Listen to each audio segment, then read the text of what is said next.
All right, so last night we looked at candle charts, brief tutorial, and got a sense of what each of these candles, what they mean, the data points associated with them, how to take them in context, and how to use them ultimately as a predictive tool. So that was on a Bitcoin chart. So it was a little bit of a different risk asset. Tonight we're actually looking at the S&P. This is actually the SPX index that tracks the S&P.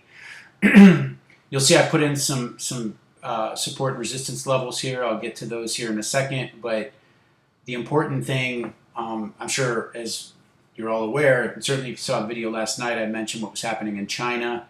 Obviously, there's been an escalation in the trade issue, and that's led to this precipitous sell-off you see right here where my cursor is over the last 4 trading sessions, starting with Wednesday of last week. Absolutely brutal.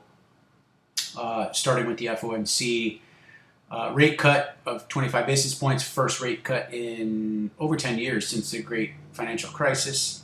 The following day, we saw the Trump tweet threatening another 10% tariff on $300 billion worth of Chinese goods.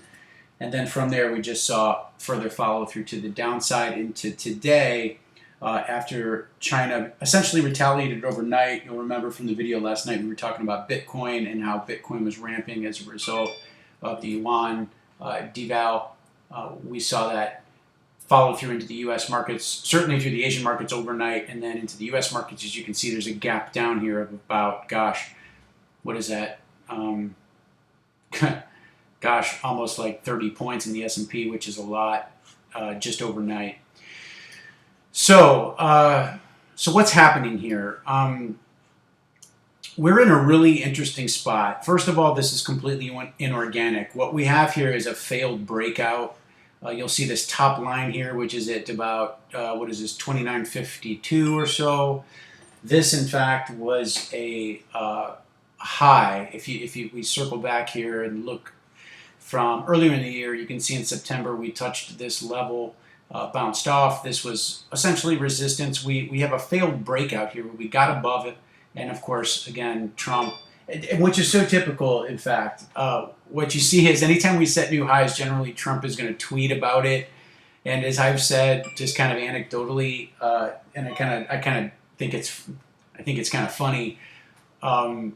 It's the best sell signal out there. If Trump tweets about the markets and hitting new highs, you absolutely know it's time to sell. And this chart absolutely shows that that's the case. Every time we've made new highs, late January 2018, and this was right about the time that he implemented the initial tariffs. So this was the initial, washing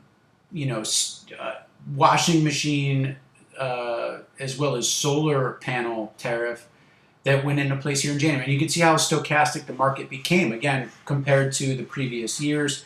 And down here, this is going back to like 2015, 2016 in this range.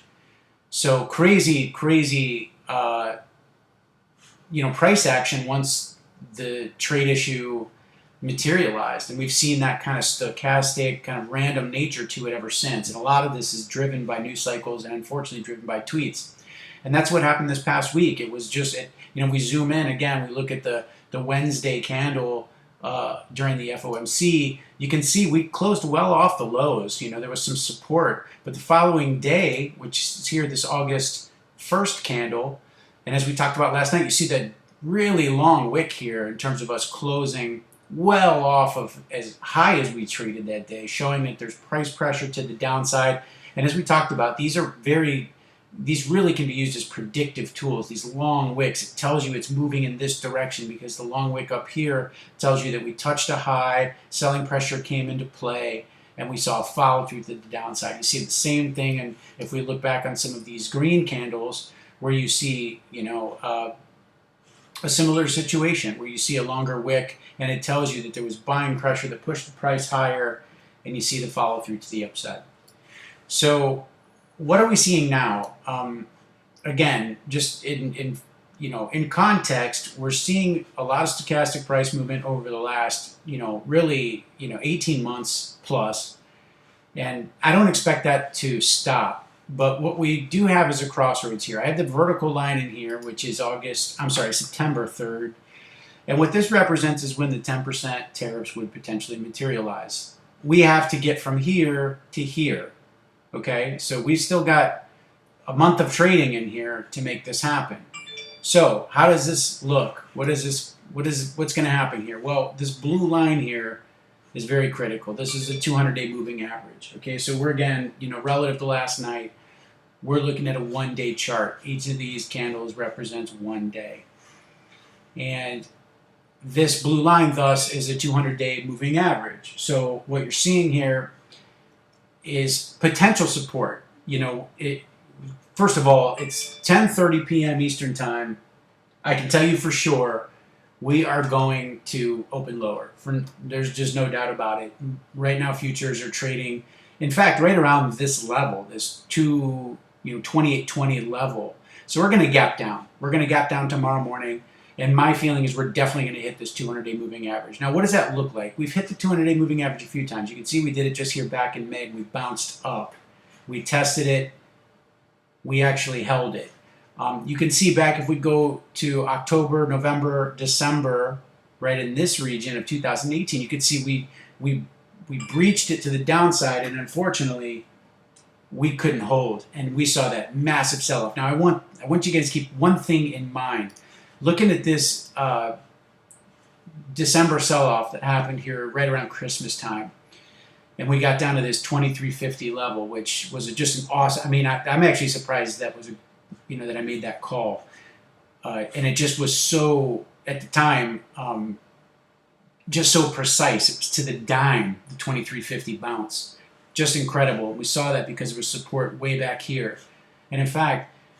We'll get to other time increments and look at those candles too, but it was on the 1 week chart that it really was precise with regard to the 200 moving average. But we saw some consolidation here back in March, April of 2017, and saw that as some potential support. Happened to bounce off that. Okay, back in June, we saw some bounce off this 2725. So the question is, are we going to get some support here at the at this blue line at the 200-day moving average, or are we going to retest this, this 2725? If we broach this, if we head lower, there's a long way down. I mean, nobody knows. I mean, obviously the next support here is 2350. I mean, we could maybe, if we looked at some level like this, maybe 2560. Let's go ahead and put a